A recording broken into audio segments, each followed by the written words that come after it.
palavra poderosa. Então vamos receber o pastor Serginho com uma salva de palmas para Jesus.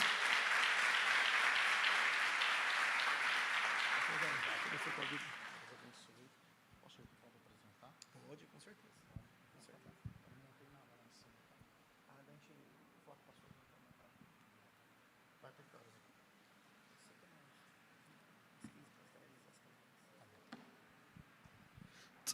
Boa noite, irmãos, a paz do Senhor, amém? Amém.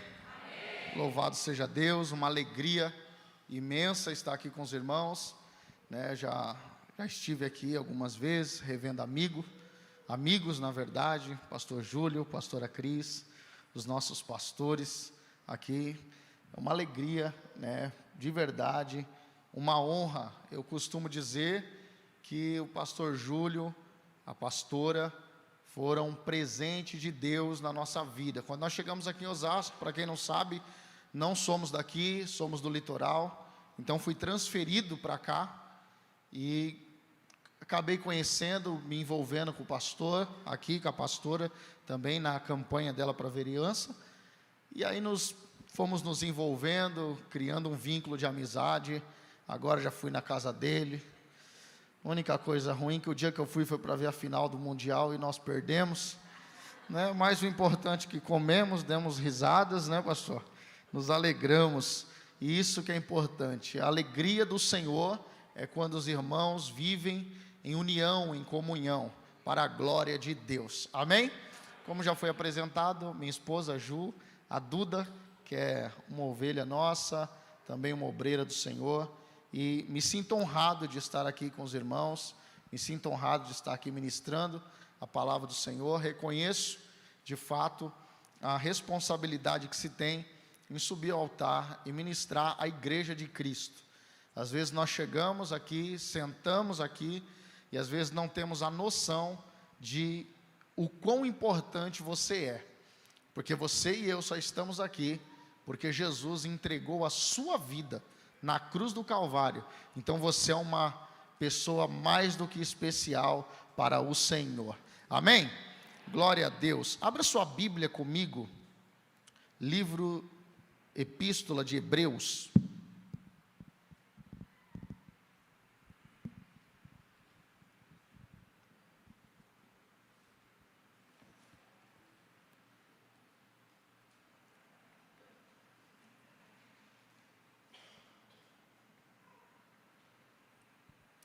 Hebreus capítulo 13, versículo 15.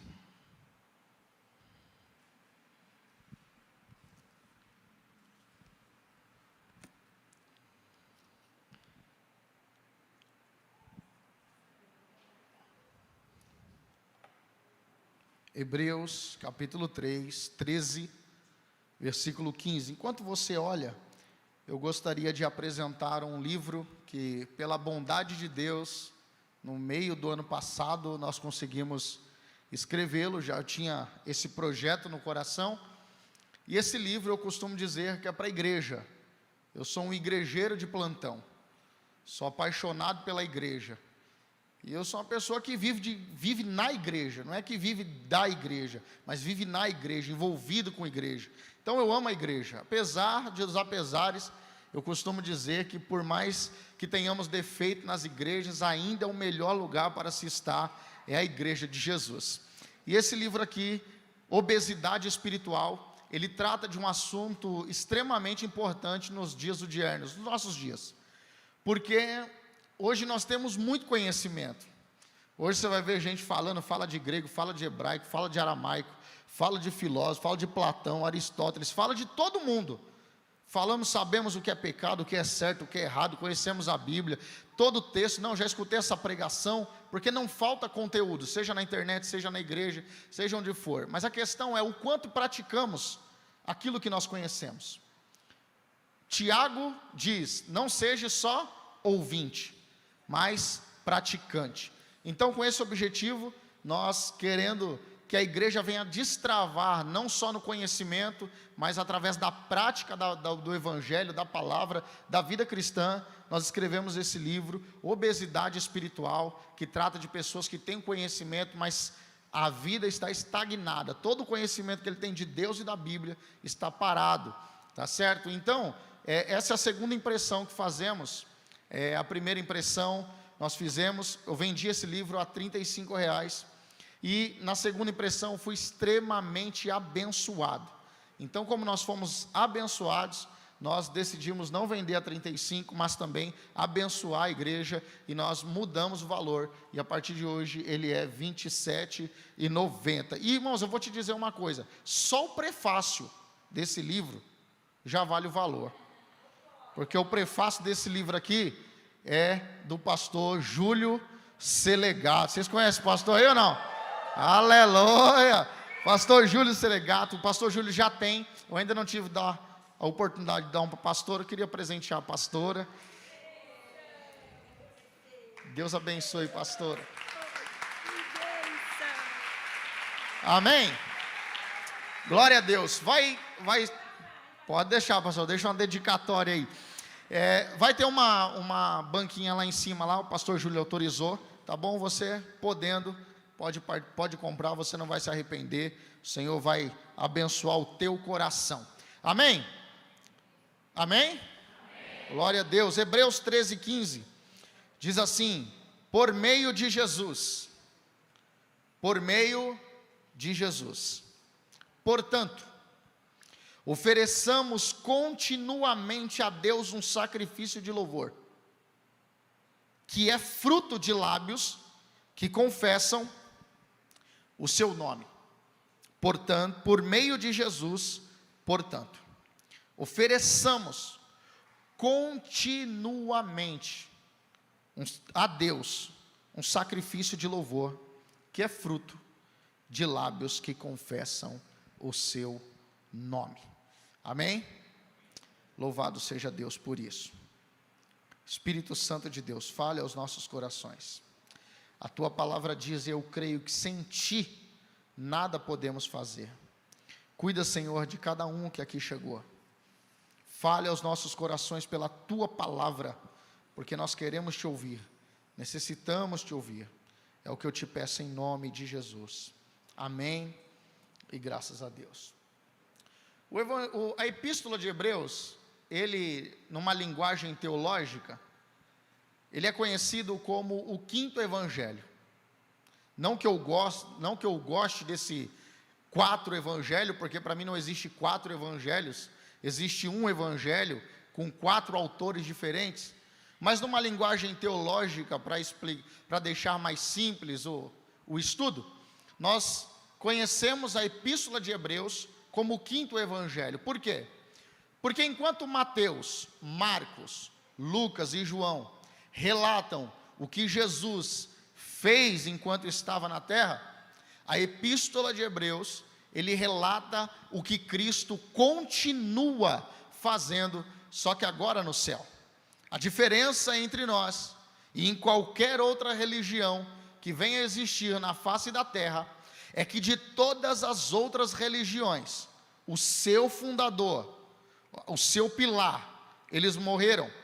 A diferença do cristianismo é que o fundador do cristianismo, o pilar do cristianismo, ele morreu, mas ao terceiro dia ele ressuscitou, e hoje ele vive à destra de Deus. Quando nós dizemos que ele continua fazendo no céu, fica claro quando o 1 de João diz: filhinhos, não pequeis, mas se pecardes, saibam que vocês têm um advogado que estás no céu. Estevão, quando estava sendo apedrejado, ele disse: eis que vejo os céus abertos, e o Filho de Deus assentado à destra do trono do Pai. Então o nosso Senhor Jesus, ele é vivo. O nosso Senhor Jesus, ele continua o mesmo ontem, hoje e será eternamente. A epístola de Hebreus, então, é uma vitamina para os crentes que estavam sendo perseguidos. É uma tônica para aquele povo. Por quê? Porque havia judeus que haviam se convertido ao cristianismo.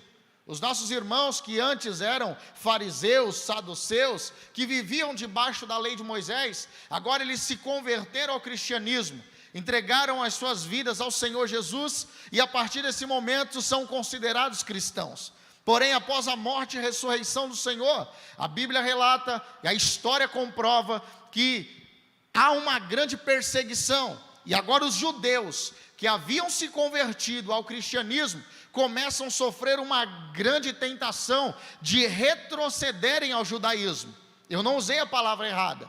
Eu disse que aqueles judeus que haviam se convertido ao cristianismo agora estavam sendo tentados a retroceder para o judaísmo. Por que eu digo isso? Porque qualquer pessoa que está em Cristo e resolve sair de Cristo para qualquer outro lugar é um retrocesso. Qualquer pessoa que conheceu o Evangelho e resolve voltar atrás é um retrocesso. Qualquer pessoa que resolve sair do meio da igreja e se afastar do corpo de Cristo, que é a igreja, é um retrocesso. E agora os judeus que haviam se convertido ao cristianismo estavam sofrendo uma tentação terrível para que eles viessem a abandonar o cristianismo e que eles viessem a retroceder ao judaísmo. E os irmãos começaram a ser balançados por causa da investida dos judeus, por conta das heresias que estavam surgindo, dos falsos ensinamentos que também estavam surgindo. Então o escritor dos Hebreus, ele resolve escrever essa carta. E quando ele escreve essa carta, ele aponta pelo menos duas bases para a sua epístola. A primeira delas é a superioridade de Cristo. Ele começa a revelar que Cristo é superior aos profetas. Começa a revelar que Cristo é superior aos anjos. Começa a revelar que Cristo é superior a Moisés. Que Cristo é superior a Josué. Que Cristo é superior a Arão. E a segunda investida dele é uma exortação. Enquanto a primeira base da epístola é uma palavra de ânimo, de edificação para os irmãos, a segunda base da epístola de Hebreus é uma exortação. E eu quero te dizer que exortação no original não é brigar. Exortação no original não é humilhar as pessoas. Isso não é exortação. Existem pregadores que vêm na igreja e quando chega na igreja, principalmente quem não é pastor tem costume de fazer isso, e aí ofende a igreja, briga com a igreja, depois fala, não irmão, é que Deus me chamou para exortar, meu ministério de exortação não é isso é falta de educação. Exortação no original é encorajamento. Então a palavra aqui é encorajar. Ele está dizendo, olha, você que está pensando em desistir, não desista. Você que está pensando em parar, não para. Você que está querendo olhar para trás, não olhe. Isso é exortação. Exortação no original é você liberar uma palavra de encorajamento para as pessoas. Então a primeira base da epístola de Hebreus é a superioridade de Cristo. Ele começa dizendo para aqueles homens, olha, Cristo é superior aos profetas. Cristo é superior aos anjos. Cristo é superior a Moisés. Cristo é superior a Arão. E por que isso é tão importante e serve para nós também? Porque às vezes nós estamos tirando de foco aquilo que é primordial na igreja, aquilo que é primordial na fé cristã, e estamos deixando de lado. E eu quero dizer que a mesma palavra de incentivo para os hebreus é a mesma palavra de incentivo para nós no dia de hoje. Cristo é superior a profeta, Cristo é superior a anjo, Cristo é superior a Moisés, Cristo é superior a Arão. Por quê, meu irmão? Porque existem agora um pseudo profetai que começa a liberar palavras à torta e à direita em nome de Deus, e algumas pessoas querem abandonar a fé porque elas ouviram alguém falar em nome de Deus uma coisa que Deus nunca disse. Então existem pessoas que querem abandonar a fé porque receberam uma profecia que não cumpriu. Pessoas que querem abandonar a fé porque receberam uma palavra. Veio alguém e disse assim, diz o Senhor, que vai passar esse vento e não passou, que essa luta vai acabar e não passou, que Deus vai libertar e até agora não libertou, que fulano não vai morrer e de repente morreu. E a pessoa fala, eu vou embora da igreja, não quero mais saber de Cristo. Eu não quero mais saber por quê? Porque Deus mentiu para mim. Deus nunca mentiu para você. O problema é que nós resolvemos acreditar em coisas que Deus nunca disse, porque nem todo mundo que está falando em nome de Deus é porque Deus está usando. Às vezes são pessoas que estão usando Deus para ser promovido no meio de gente. Mas eu quero liberar uma palavra nessa noite: agarre-se naquilo que Cristo falou, porque Cristo é superior a profeta. Eu não estou dizendo que não existe profeta, eu não estou dizendo que não existe profecia. Eu sou pentecostal, eu creio em profeta, eu creio em profecia, mas nada e nem ninguém é superior ao Cordeiro de Deus, que tira o pecado do mundo. Louvado seja o Cristo, aleluias, aleluias.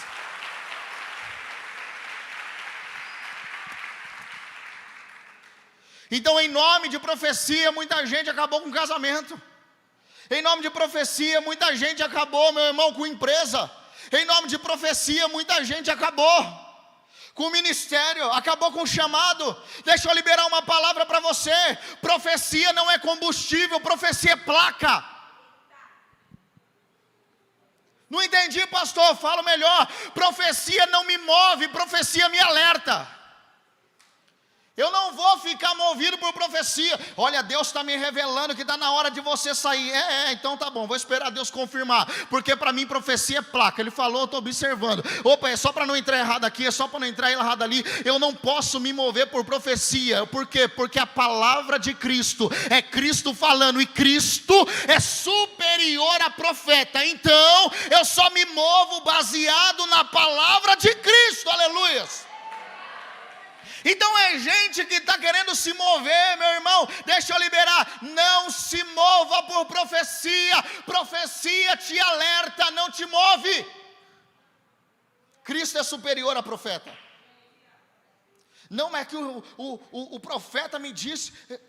Tem profeta que manda largar a família. Não, varão, Deus me revelou. Vai para o quinto dos infernos com essa revelação. Revelação não, meu irmão, porque Deus não acaba com família. Pode ter cara de anjo, por isso que Paulo disse, pode vir um anjo do céu, ou mesmo um de nós, se pregar um evangelho que não seja esse, seja considerado anátema. Eu venho nessa noite com a autoridade do céu para dizer, Cristo é superior a profeta. Ei, meu irmão, quer ouvir o Senhor? Medite na palavra, ame a palavra, caminhe pela palavra, não abandone a palavra, aleluias.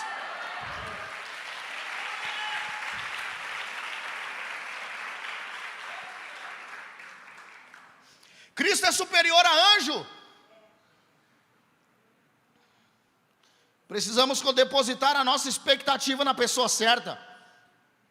Às vezes supervalorizamos o que não é tão assim e menosprezamos, ou não valorizamos tanto aquilo que é importante. Nós falamos, Cristo está aqui. Meia dúzia de gente fala, amém. Se eu falar, eu vejo um anjo entrando com uma bandeja de prata. Tem um anjo com uma bandeja de ouro passando no nosso meio. A igreja fica alucinada. Mas o que vale mais, um anjo passando no nosso meio, ou Cristo no nosso meio, na sua onipresença? E ele falou, onde tiver 2 ou 3 reunidos em meu nome, ali eu estarei. Quando nós estamos reunidos em nome do Senhor, o Senhor está presente no nosso meio, para a glória de Deus. Precisamos valorizar a pessoa de Jesus. Cristo é maior do que Moisés. Moisés foi o maior líder que existiu. Por que você acha que o livro de Judas relata a briga de Moisés com Satanás pelo corpo de Moisés? O diabo queria o corpo de Moisés, não porque o corpo de Moisés era útil, não porque ele fosse ressuscitar, mas seria um grande instrumento de idolatria. Foi o maior líder do cristianismo, do judaísmo, perdão. Para os judeus o maior nome era Moisés, o maior legislador. Mas eu quero te dizer, Cristo é superior a ele também.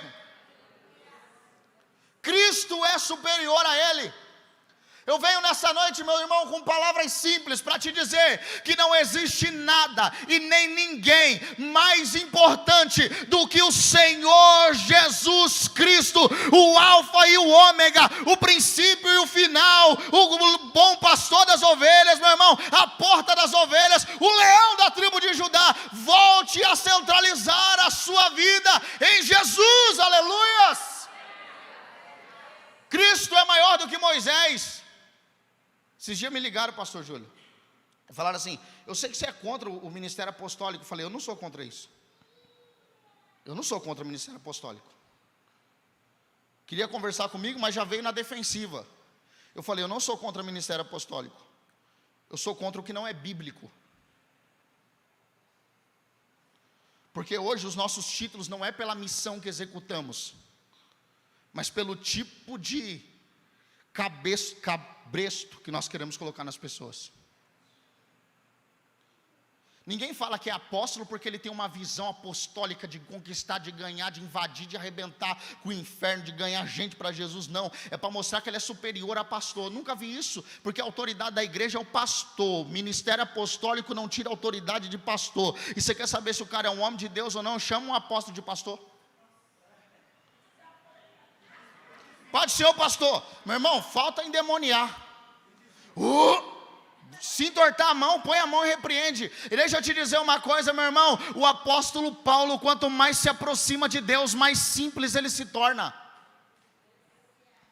No começo do ministério do apóstolo Paulo, ele falou assim, ó: eu sou o menor dos apóstolos.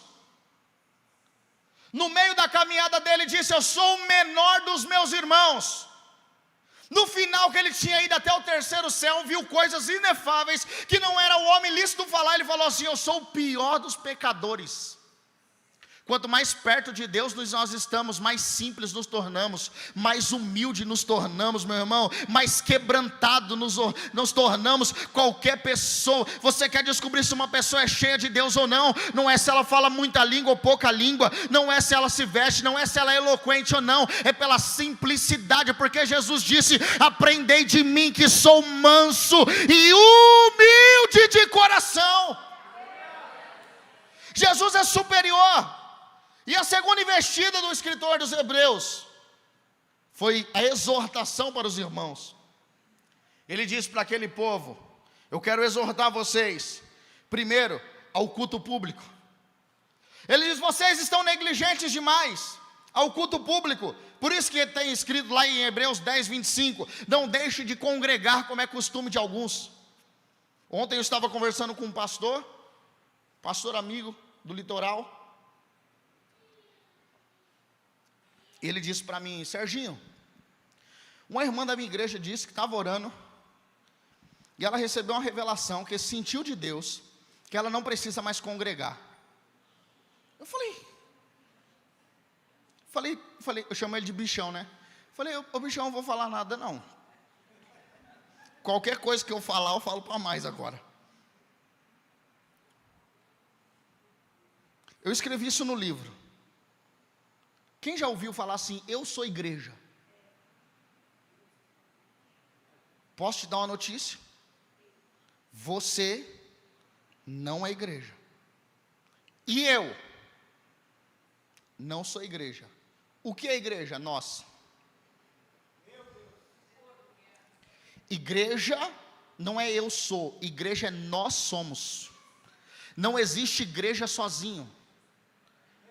Eu sozinho, eu sou membro do corpo de Cristo. Para ser igreja, eu preciso estar junto com os irmãos. É na comunhão dos irmãos que eu sou igreja. Eu não sou igreja na minha casa, eu não sou igreja tomando ceia pela internet. Eu sou igreja quando eu estou em comunhão com os irmãos, na unidade com o irmão. E é por isso que a primeira exortação é: não deixem de congregar como é costume de alguns.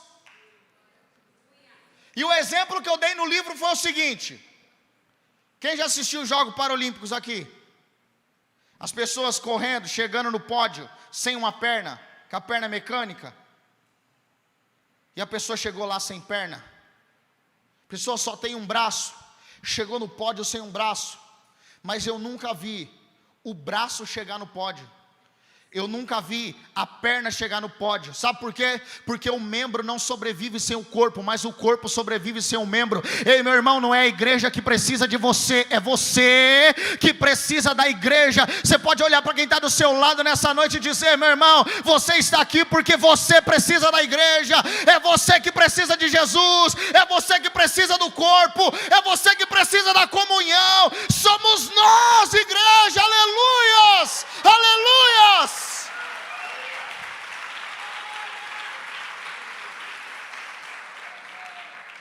Segunda exortação, o esfriamento da fé.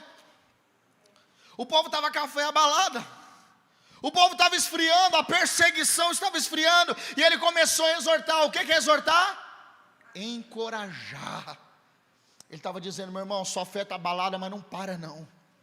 Você está sentindo que a sua fé está indo, tá se esvaindo, mas deixa eu te dizer, não desista não, não para pelo caminho não. A vitória não é de quem corre, a vitória é de quem chega. A vitória é só quando nós chegarmos lá para a glória de Deus. E eu venho nessa noite para liberar. Talvez você chegou aqui dessa forma, sentindo que a sua fé está se esvaindo, que a sua fé está se esfriando, mas Deus marcou essa noite para reavivar a sua vida espiritual, para reavivar a minha vida espiritual. É a oportunidade que nós temos aqui de sermos tocados pelo Espírito de Deus e receber um tônico do céu em nome de Jesus. Vou correr aqui. Ele fala pelo relaxamento do esforço. Isso aqui é doído, meu Deus do céu. Eu não sou pregador do culto, viu? Pregador do culto é aquele que quando você ouve, você vai embora feliz, chorando, emocionado. Geralmente vocês vão embora bravo comigo, folgado, baixinho, folgado. Mas para amanhã, sabe qual foi outra exortação? O relaxamento no esforço. Antes fazia com tudo e agora faz quando dá. Antes eu ponho a mão, meu irmão. Não, antes está trancado, tem problema não. Eu vou passar, nem que for pelo buraco da fechadura, eu vou estar lá. Depois falou: se der, eu vou. O escritor aos Hebreus está dizendo: pode parar com isso. Vamos parar com esse relaxamento no esforço aí. Vamos lembrar que o nosso lugar de descanso não é aqui, o nosso lugar de descanso é no céu. Deus está falando com gente aqui. Não importa quão bem você começou, e nem os testemunhos que você tem para carregar, o quanto você era esforçado, se no meio do caminho você começou a relaxar. Deixa eu te dizer uma coisa: renove as suas forças nessa noite para a glória de Deus, e continua esforçado até o final para a glória do Senhor. Outra tendência daquele povo: dando ouvido para ensinamento herege. Hoje está difícil. Hoje o pastor da igreja não pastoreia sozinho, porque o pastor traz uma palavra aqui do altar e você ouve outra na internet. Mas o outro da internet que tem 1 milhão de seguidores, você acha que o que ele está falando tem mais poder do que aquilo que o seu pastor está falando. Aí o seu pastor fala: vamos fazer assim. Aí você escutou na internet, aí você fica assim: não, porque eu ouvi do outro pastor lá, e quando ele falou, sabe quantos likes tinha naquela pregação? Deixa eu te dizer uma coisa, meu irmão. Você sabe qual foi a outra exortação da carta aos Hebreus? Honrem os vossos pastores, ouçam os vossos pastores, cuidem daqueles que têm cuidado de vocês. É essa a exortação da carta aos Hebreus. Aleluia, pelo um aleluia. Toda a carta aos Hebreus é um tônico para aquele povo, é uma injeção de ânimo para eles, até que chega no último capítulo, aonde nós lemos. E no último capítulo ele começa dizendo: por meio de Jesus Cristo, portanto, vou falar de novo. Ele começa assim: por meio de Jesus Cristo, portanto. Sabe o que ele está dizendo? Que tudo o que temos é por meio dele. Você sabe o que aquele homem está dizendo? Nada podemos fazer de bom se não for através de Jesus Cristo. João Calvino escreveu: tudo de bom que você enxerga em mim é Cristo, e tudo de ruim sou eu mesmo. E eu faço das palavras de Calvino as minhas. Tudo de bom que tem na minha vida é Cristo, e tudo de ruim sou eu. Eu não preciso nem fazer força. Eu sou ruim de natureza. Por natureza o homem é mau. Mas é por isso que o versículo que ele está falando de louvor, ele começa assim: por meio de Cristo, portanto. Não é nem portanto por meio de Cristo, é por meio de Cristo, portanto. Ele está dizendo: tudo de bom na minha vida e na tua vida tem que passar primeiro por Ele. É por isso que eu e você precisamos parar de ser melindrosos e começarmos a falar: ai, porque eu não consigo, meu irmão. Porque nada veio de você. Se Cristo te chamou, Ele te habilitou para fazer, é porque Ele está na frente, Ele está preparando, Ele está cuidando por meio de Cristo. Portanto, é através de Jesus que eu e você fazemos, é através de Jesus que nós estamos aqui, é por meio de Jesus que levantamos as mãos, é por meio de Jesus que conseguimos orar, é por meio de Jesus que temos o coração voluntário para trazer dízimo e oferta, é por meio de Jesus, porque se não for o Cristo, nós não temos nada de bom para entregar. Parece duro isso, mas não é. É Cristo que nos habilita, é Cristo que consegue colocar qualquer coisa boa em nós, e é lindo isso. Por isso que no meu coração e no teu coração não pode ter nada de vaidade e orgulho, porque tudo é Cristo. Aquilo que parte de nós não é bom. Primeiro precisa passar por Cristo. E ele fala por meio de Cristo, por Cristo, portanto, ofereçamos a Deus continuamente sacrifício de louvor. Não dá para uma hora oferecermos um sacrifício, uma hora o meu coração é um coração voluntário para sacrifício, e outra hora ele não é um coração voluntário para sacrifício.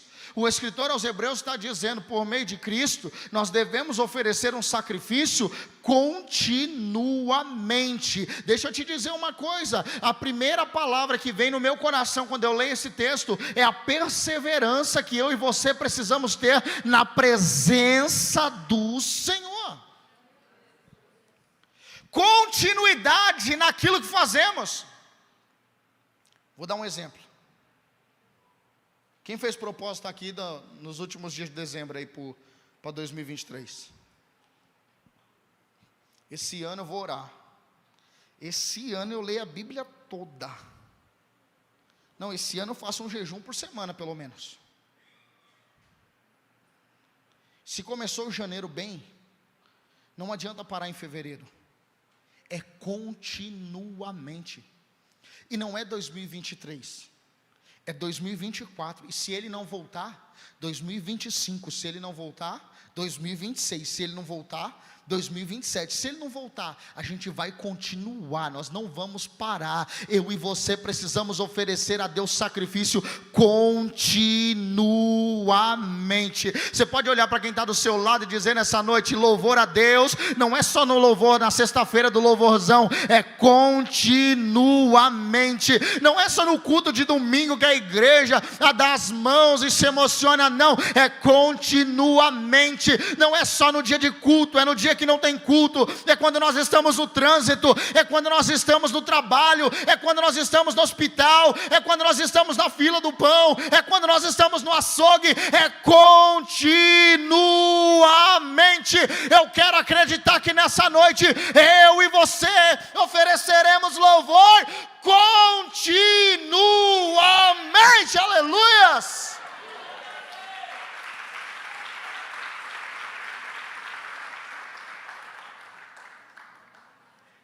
Ele fala sacrifício. Para quem que ele está escrevendo? Quem lembra a introdução?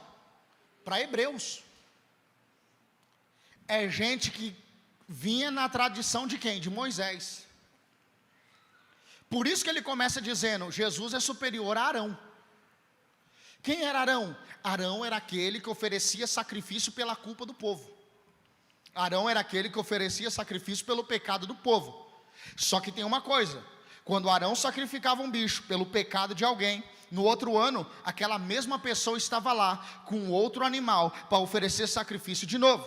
Quando Arão oferecia sacrifício pela culpa de alguém, no outro mês ou no outro ano, a pessoa estava lá de novo. Para quê? Para oferecer sacrifício pela mesma culpa que ele estava carregando. Então, quando ele fala a respeito de sacrifício e de Arão, no mesmo livro, ensinando o povo, ele está dizendo que Cristo é superior a Arão. Por quê? Porque o sacrifício de Cristo não precisa ser feito anualmente. O sacrifício de Cristo foi feito uma única vez e ele continua perpetuamente. O sacrifício de Cristo é o cordeiro que tira o pecado do mundo. Aleluias! Deixa eu dizer uma coisa para você, meu irmão. Não tem como eu e você continuar a nossa vida carregando uma culpa, porque o Cristo que morreu na cruz, ele nos livrou de toda a culpa para a glória de Deus. E é por isso que a mesma carta aos Hebreus, no capítulo 10, ele vai dizer assim, ó: entre com confiança no trono da graça, a fim de alcançar favor no tempo do oportuno, com o coração limpo, deixando toda a culpa. Se tem alguém culpado nessa noite, eu quero te dizer: não foste com prata ou ouro, que foste comprado com coisas corruptíveis, mas pelo precioso sangue de Jesus, que tira o pecado do mundo. É através do sangue de Jesus. O que me comprou, o que te comprou, não foi sangue de bode, não foi sangue de boi. O que me comprou e o que te comprou não foi ouro, não foi prata, foi o sangue puro do Cordeiro de Deus, do Filho de Deus, do Verbo que se fez carne e habitou entre nós. É o sangue dele que nos lava.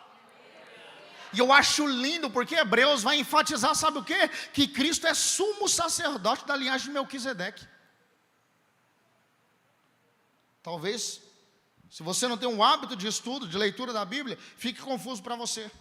Mas eu vou te explicar em outras palavras. Melquisedeque não era da tribo de Levi, porque para ser sacerdote, precisava ser da tribo de Levi.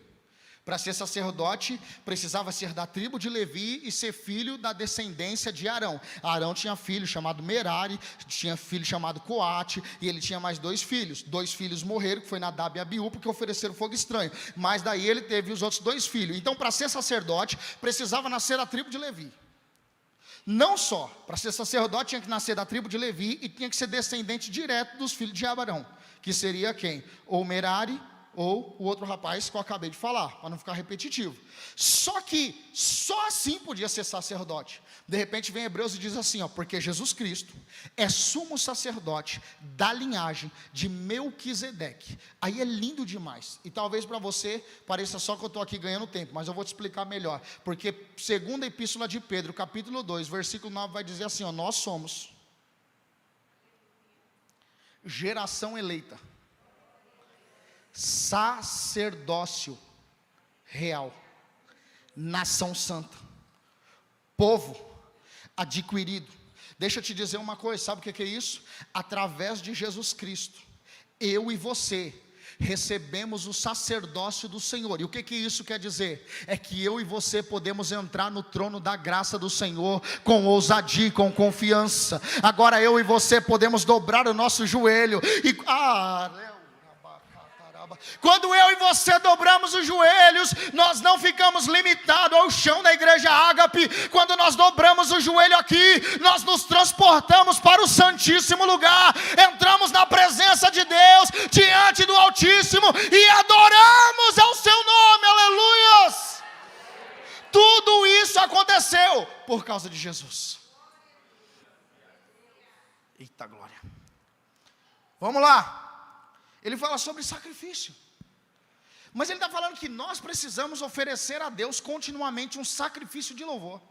O que é um sacrifício de louvor? Como que eu ofereço um sacrifício de louvor? Como você oferece um sacrifício de louvor? Romanos 12:1 diz assim, ó: rogo-vos, pois, irmãos, pela bondade de Deus, que ofereceis os vossos corpos como sacrifício vivo, santo e agradável a Deus, que é o vosso culto. Nós começamos a oferecer a Deus o sacrifício, a nossa vida, quando tudo o que nós fazemos porque nós entendemos. Por que eu levanto a mão? Porque eu entendi. Por que eu pulo? Porque eu entendi. Por que eu bato palma? Porque eu entendi. Você sabe por que judeu ora assim no Muro das Lamentações? Judeu ora assim. Pode olhar, pode um vídeo lá, judeu ora assim. Eu, infelizmente, nunca fui em Israel. Pretendo ir, amém? Amém. Ô, irmão, misericórdia. Vocês estão incrédulos, vocês não querem que eu vou. Eu quero ir no Israel, amém? Amém. Glória! Judeu ora assim. E um dia perguntaram para o judeu, por que você ora assim? Ele falou assim, porque todos os meus membros precisam louvar ao Senhor. Ele entendeu. Só que agora eu vou ser um pouco mais profundo.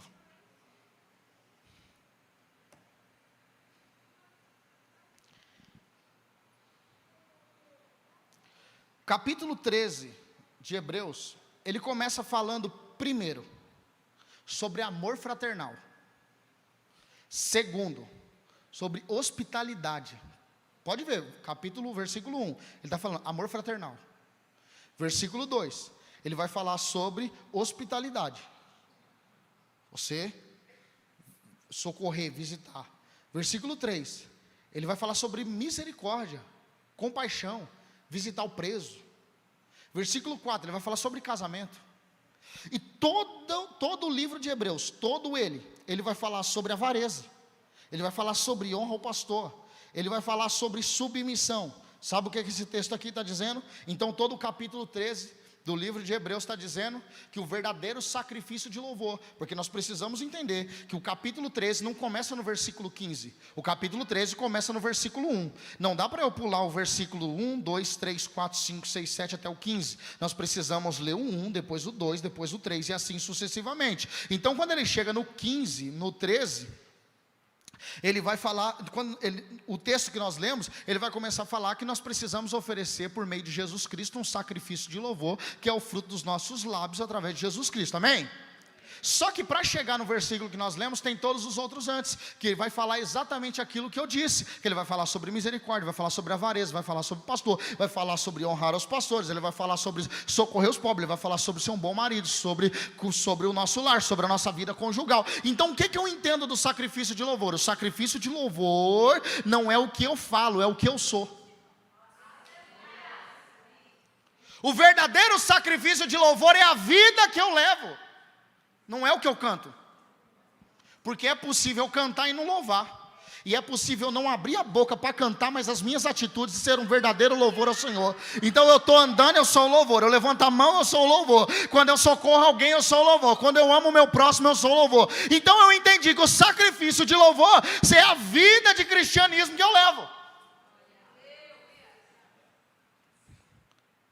Eu tenho 10 minutos, vou usar tudo. Eu não desperdiço tempo não. Foi para isso que Cristo te fez. Às vezes a gente acha que louvar a Deus é cantar. E eu louvo a Deus quando eu chegar aqui. Porque desde a hora que eu cheguei, todas as músicas que louvou falou de Jesus. Todas. Que às vezes nós vamos pregar em alguns lugares, música fala de tudo, menos de Jesus. É uma música voltada para o homem. Não tem nada de Jesus. É só homem, é só homem, é só homem. E louvor é reconhecer atributo de Deus. Porque nem toda música é louvor. Tem música que não é louvor, tem música que é música. Aquela música que eu canto só para mim, não é música, não é louvor, é música. Ah, mas é gospel, foi um cantor gospel, aleluia. Mas não é louvor, reconhece Deus, grande é o Senhor. Espírito Santo, nós te desejamos aqui. Isso é louvor. O que é louvor? É reconhecimento de Deus. Só que o que o Senhor está esperando de mim e de você como sacrifício vivo, santo e agradável, como diz Paulo, e um sacrifício de louvor, que é fruto dos lábios, que o escritor aos Hebreus está dizendo, ele está dizendo que eu e você precisamos ser do louvor de Deus, porque era assim, aonde? Na eternidade. Se você puder ler comigo Ezequiel capítulo 28, versículo 13.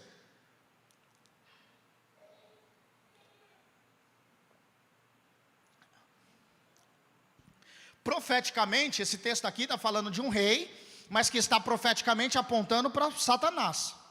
E ele começa dizendo assim, ó: estiveste no Éden, jardim de Deus. De toda pedra preciosa era a tua cobertura: sadônio, topázio, diamante, turquesa, ônix, jaspe, safira, carbúnculo, esmeralda e ouro. Em quem? Naquele ser. Em ti, se faziam os teus tambores e os teus pífaros. No dia em que foste criado, foram preparados. No dia que essa criatura foi criada, foi criado também os tambores e os pífaros. Alguns pregadores, querendo ilustrar, dizem que quando ele andava, tocava, que quando ele caminhava, saía som. Então ele era o louvor. Eu não vou entrar nesse mérito porque eu não estava no céu, e a Bíblia também não diz. E nós precisamos tomar cuidado, que a gente começa a botar coisa na Bíblia que a Bíblia mesmo nunca disse nada. Mas no dia que o Senhor nos criou, Ele também colocou o tambor em nós, para que eu e você fôssemos o louvor de Deus. Você sabia que tem um tambor em você? Fiquei louco? Põe a mão aqui, ó. Tá assim, ó. Pum, pum. Pum, pum. Pum, pum. Pum, pum. Enquanto você está acordado, já existe um ritmo dentro de você. Agora as suas atitudes vão formar a melodia. Vou falar de novo: enquanto você está vivo, já existe um ritmo dentro de você, mas as nossas atitudes estão formando uma melodia. Quando eu levanto a mão para Ele, a música está sendo cantada. Eu e você somos o louvor do Senhor. É através da vida que eu e você carregamos que nós louvamos a Deus. Aleluia! Aleluias!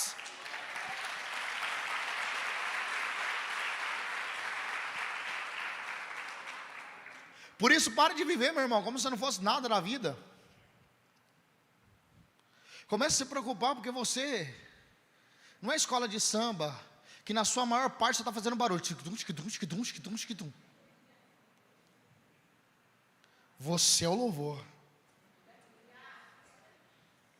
O ritmo o Senhor colocou em você. Aqui, pum, pum, pum, pum.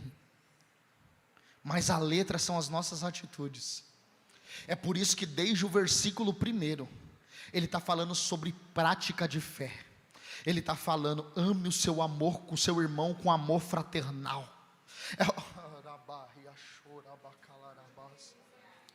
É por isso que a gente pode ter cara de santo, mas quando a gente se reúne para tomar ceia com raiva de quem está do nosso lado, meu irmão, nós somos a pior música que podia existir. Então nessa noite eu tenho uma palavra do céu para liberar sobre essa igreja. É tempo de amar, é tempo de perdoar, é tempo de abraçar, porque eu e você louvamos a Deus, não quando nós copiamos um louvor de alguém. São as nossas atitudes que estão subindo ao céu como um verdadeiro louvor e adoração.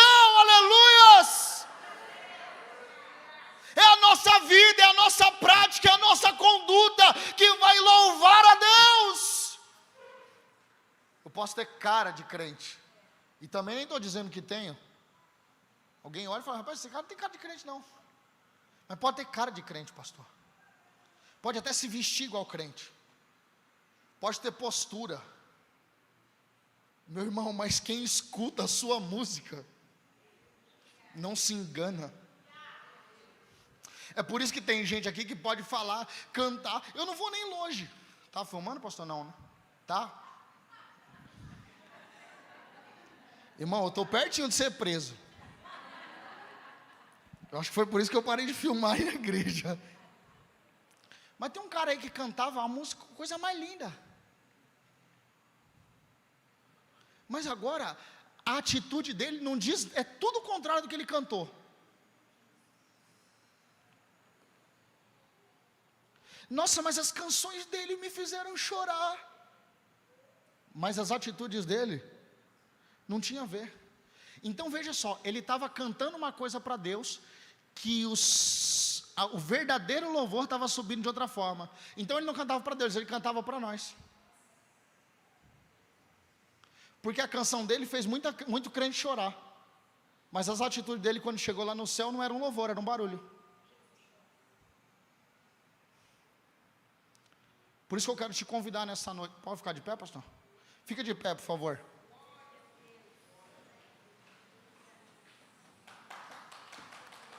Isso.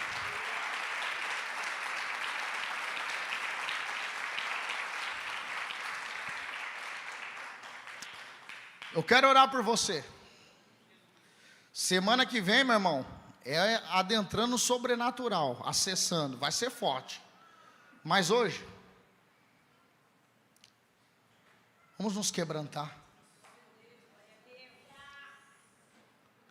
Hoje vamos falar para o Senhor: Senhor, eu quero mudar o tipo de música que eu sou. Eu quero mudar o tipo de louvor que eu sou. Eu quero que eu e você nessa noite venhamos rasgar o nosso coração na presença do Senhor. Cada um no seu espaço, cada um no seu lugar. Porque, meu irmão, não importa a vida que nós levamos e como as pessoas nos vejam, o importante é como Deus nos vê. Se o pastor Júlio olhar para mim e falar: nossa, o Serginho é um homem de Deus, mas será que quando Deus me olha, Ele fala: esse daí é um homem meu?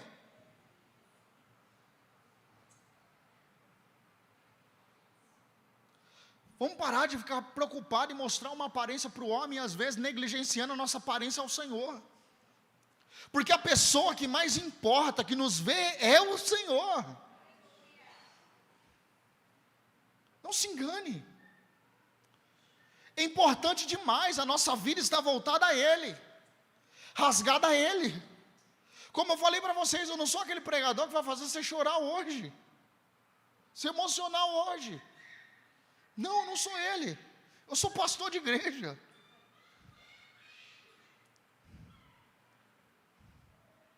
Eu quero que você quebrante-se.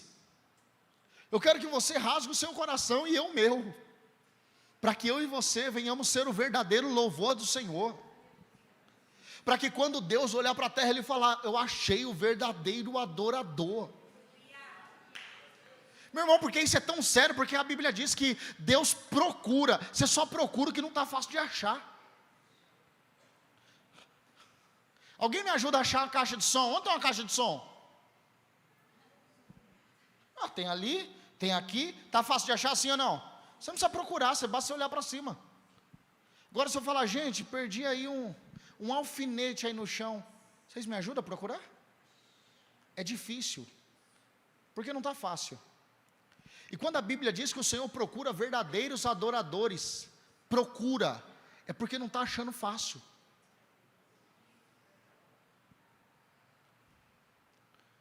E eu tenho ficado preocupado às vezes, como nós estamos caminhando como igreja. É por meio de Cristo que temos a possibilidade de viver uma vida melhor.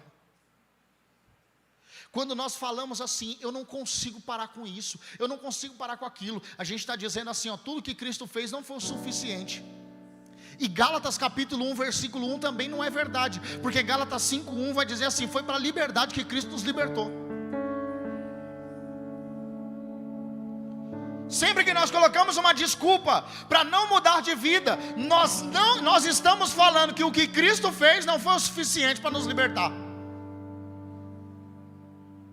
Agora eu te pergunto: será que o sacrifício de Cristo foi suficiente?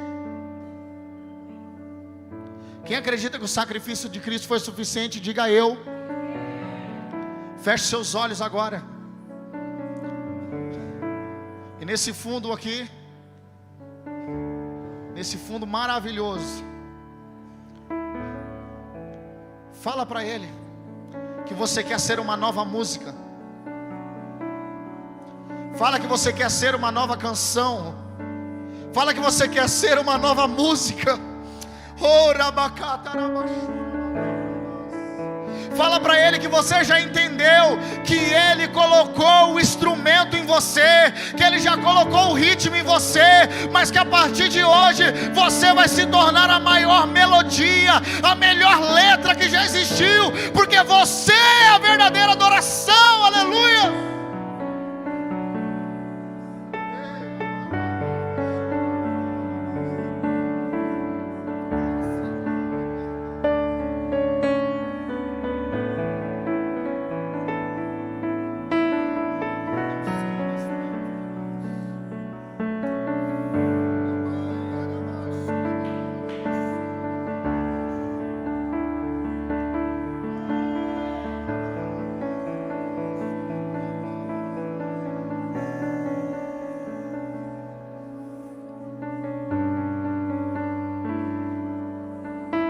Se desligue quem está do teu lado, se conecta agora no trono da graça e fala para ele: Senhor, apaga da memória, lança no mar do esquecimento toda música ruim, Senhor.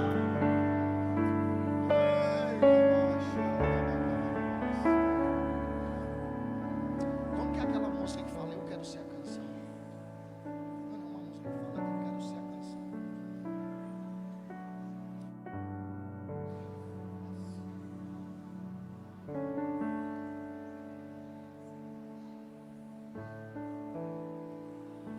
Senhor, nós estamos aqui nessa noite porque nós queremos ser uma nova canção. Nós não queremos cantar, queremos ser a música.